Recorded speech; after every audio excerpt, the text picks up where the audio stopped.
जय श्री राधे कृष्ण दोस्तों, जय महादेव। अधिक मास महात्म्य के कल के अध्याय में हमने जाना था उद्यापन के बाद व्रत त्याग की विधि एवं धर्म वर्णन।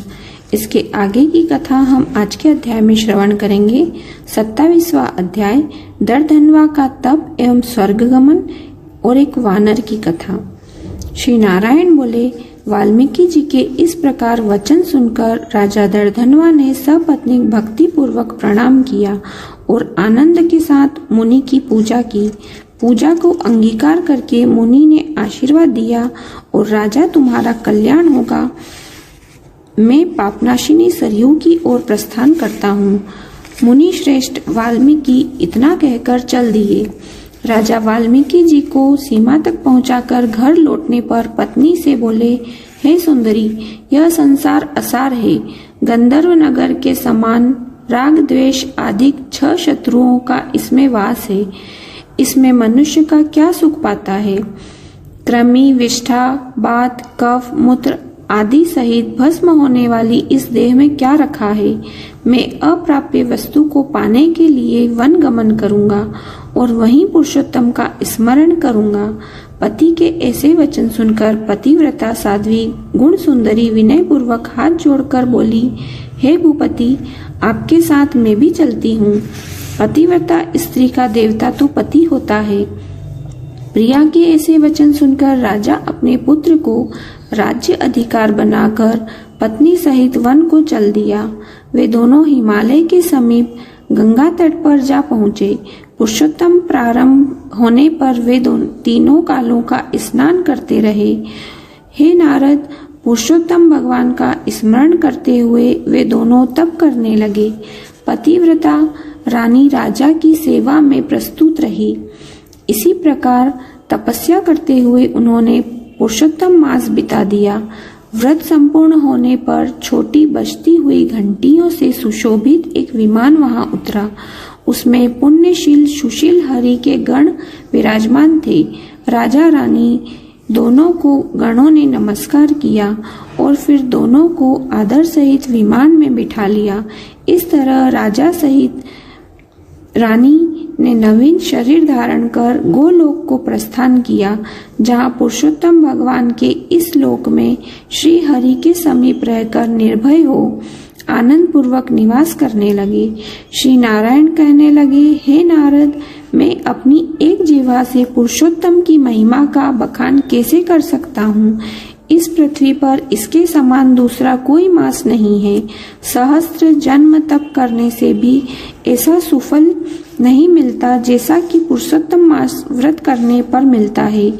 भूले बिसरे में उपवास, स्नान, दान और जप करने से जिस प्रकार उस वानर के केवल 3 रात्रि के स्नान मात्र करने से कोटि कोटि पापों का नाश हो गया, उसी प्रकार कोटि जन्मों के पापों का शमन हो जाता है।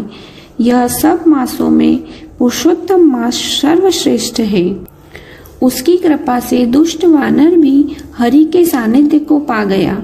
नारद जी ने पूछा, वेदों में मानव जन्म को ही संपूर्ण अर्थों का साधन बताया गया है, परंतु वह अज्ञानी वानर भी इस सेवा से कैसे मुक्ति पा गया।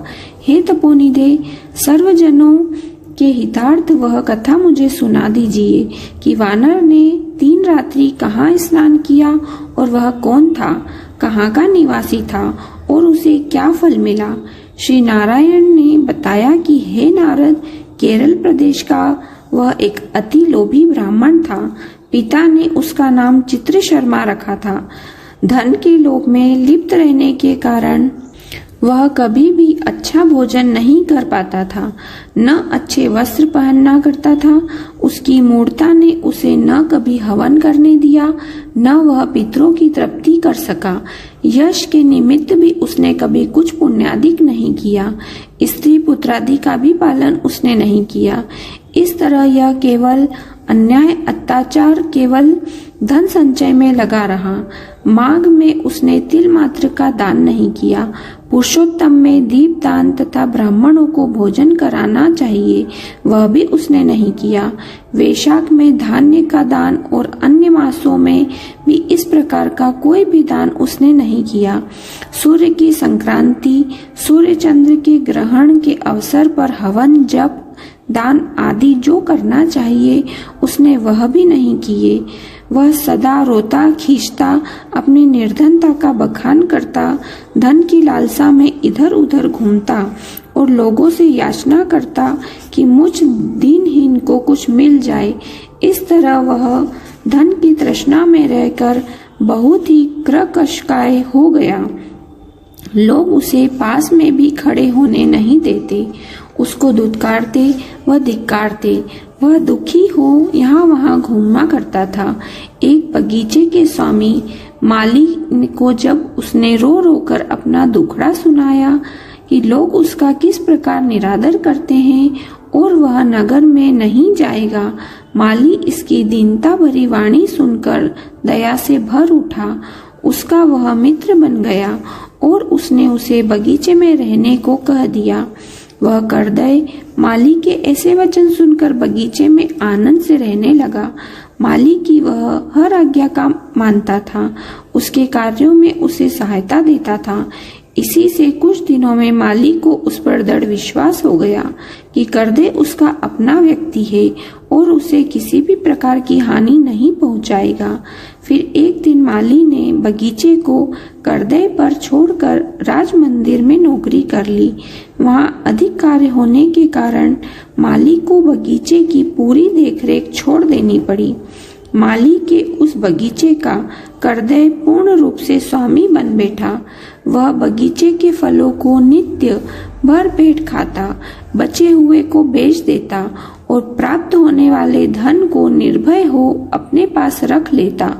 बगीचे का स्वामी जब भी उससे आकर बिक्री प्राप्त होने वाले धन के विषय में पूछता तो वह असत्य बोलकर कहता, हे भैया, मैं तो नगर में भिक्षा मांगकर गुजारा करता हूँ। बगीचे के फलों की रखवाली करते करते परेशान हो गया, लेकिन पक्षी सारे फल को खा जाते हैं। करदे की बात पर विश्वास करके वह माली लौट जाता। इस प्रकार फलों को खाते बेचते उस करदे ने 87 वर्ष बिता दिए। तब वह दुर्मति वृद्धापन में आकर अत्यंत जर्जर हो गया और अंत में एक दिन मृत्यु को प्राप्त हो गया। उसकी देह का संस्कार भी न हो सका। वेदज्ञों का कहना है कि बिना भोगे हुए पाप कभी क्षीण नहीं होते। यमदूतों ने आकर उस पर मुग्धरों का प्रहार किया तो वह रुदन कर अत्यंत कष्ट पाता हुआ यमलोक के मार्ग पर चलने लगा। मार्ग में चलते चलते वह अपने कुकर्मों के लिए रोता चिल्लाता था। आह, मुझ पर मूढ़ता तो देखो कि मैंने देव दुर्लभ भारत भूमि में जन्म पाकर भी क्या किया। धन के लोभ में सारा जीवन यूं ही व्यथा गवा दिया। मैंने कभी कोई दान नहीं किया, कभी हवन जब तो दूर की बात, कभी मकर के सूर्य में गंगा स्नान तक नहीं किया। पुरुषोत्तम मास के अंत के 3 उपवास भी नहीं किए। मैंने धन के लोभ में पड़कर अपनी देह को भी नहीं सुधारा। मेरा संचित धन पृथ्वी में गड़ा रहकर व्यर्थ गया। मुझ दुष्ट बुद्धि ने सारा जीवन क्लेश में ही बिताया। इस तरह वह करुण विलाप करते हुए यम के समक्ष जा पहुंचा। उसे देखकर चित्रगुप्त अशुभ कर्मों के लेखों को देखते हुए धर्मराज से बोले, इस करदय ने ब्राह्मण होकर अधर्म कार्य किए हैं। धन के लालच में कभी कोई शुभ कार्य नहीं किया और इसके विपरीत बगीचे में रहकर इसने अनेकों कुकर्म किए हैं। बगीचे के स्वामी के साथ विश्वासघात कर उसके फलों को खाया और बिक्री कर उसका धन उसे नहीं दिया। इस तरह इसने चोरी का पाप किया है। इससे अपनी साध्वी पत्नी, पुत्र, पुत्री, जमाता, भाई आदि किसी को भी संतुष्ट नहीं किया। इसने लोभवश हो कभी अच्छा खाया पिया तक नहीं, अच्छे वस्त्र तक नहीं पहने। इसके 2 पाप अति जघन्य हैं।